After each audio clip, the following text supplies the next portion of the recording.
दोस्तों, चीन की बढ़ती आक्रामकता के बीच मेलबोर्न में क्वाड समूह के विदेश मंत्रियों की बैठक में भारत ने अपनी ताकत का एहसास करा दिया। इसमें यूक्रेन हो या बर्मा म्यांमार, भारत ने अपने स्टैंड बिल्कुल क्लियर रखे हैं।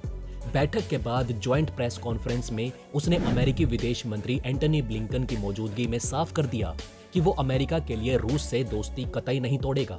इसके अलावा उसने जुंटा पर सिकंजा कसने के लिए और प्रतिबंध लगाए जाने का भी समर्थन नहीं किया।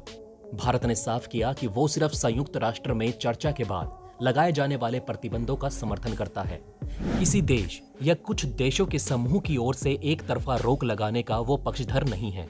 ये संदेश है कि भारत किसी के दबाव में अपने हितों के साथ समझौता नहीं करेगा, क्योंकि भारत अपनी शर्तों के साथ तमाम देशों के साथ अच्छे संबंध रखना चाहता है।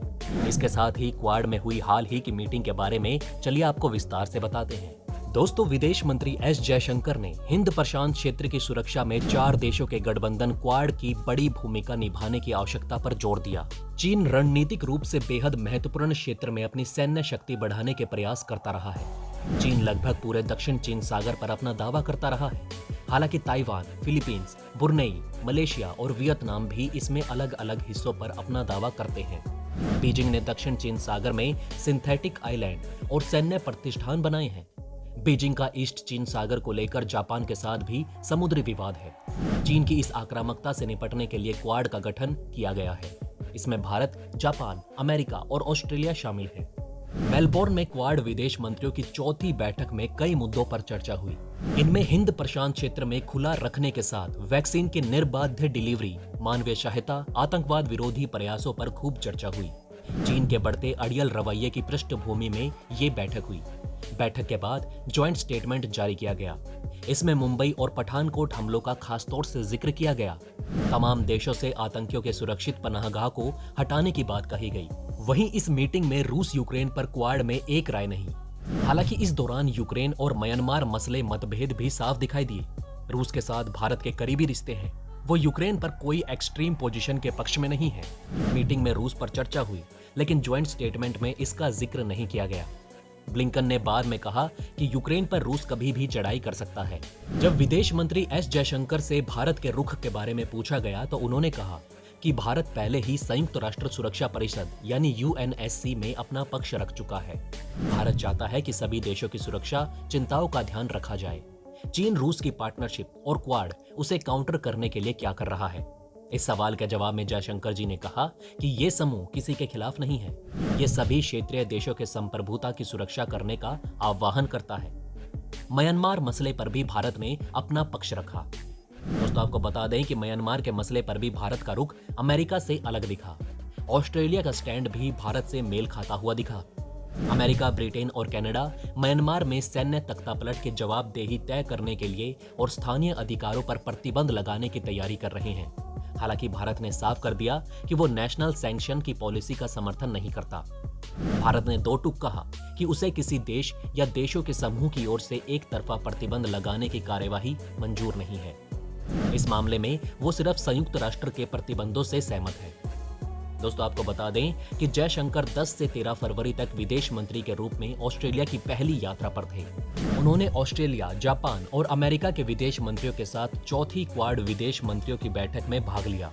उन्होंने 11 फरवरी को कहा कि भारत, अमेरिका, ऑस्ट्रेलिया और जापान के बीच मजबूत संबंधों के कारण क्वाड ने ग्लोबल भलाई के लिए एक शक्ति के रूप में अच्छा काम किया है। जापानी विदेश मंत्री योशिमासा हायाशी ने भी दक्षिण चीन सागर और पूर्वी चीन सागर में आक्रामकता के कारण इस क्षेत्र और जापान के लिए पैदा हुए खतरों को लेकर मुखर थे।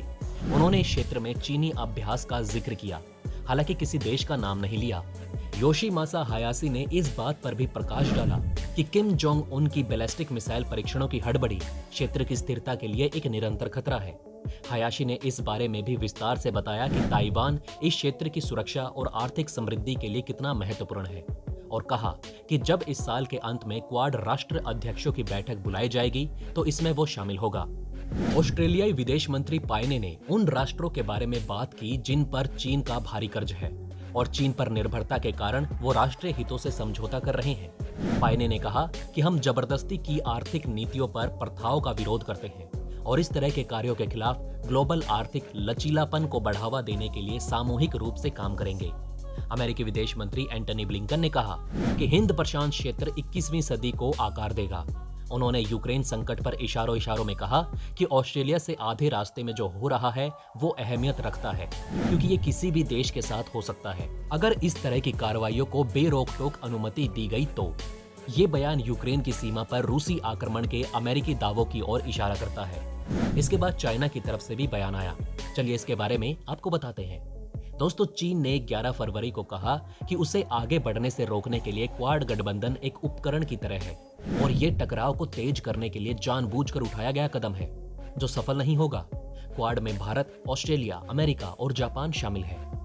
चीन का टैक्टिकल तौर से महत्वपूर्ण हिंद प्रशांत क्षेत्र में कई देशों के साथ क्षेत्रीय विवाद है और वो क्वाड गठबंधन का इसमें गठन के समय से ही विरोध करता है। क्वाड विदेश मंत्रियों के ऑस्ट्रेलिया के मेलबोर्न में मीटिंग शुरू करने से जुड़े एक सवाल का जवाब देते हुए चीन के विदेश मंत्रालय के स्पोक्समैन झाओ लीजिया ने प्रेस कॉन्फ्रेंस में कहा कि चीन का मानना है कि क्वाड तंत्र केवल उसे नियंत्रित करने का एक उपकरण है।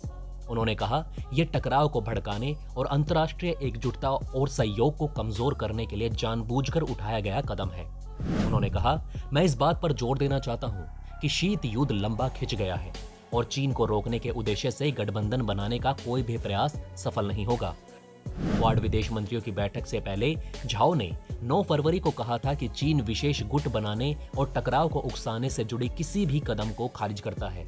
उन्होंने कहा कि हमें उम्मीद है कि अमेरिका और बाकी संबंधित देश समय से रुख को समझेंगे, उचित मानसिकता रखेंगे और शीत युद्ध की मानसिकता को त्याग देंगे।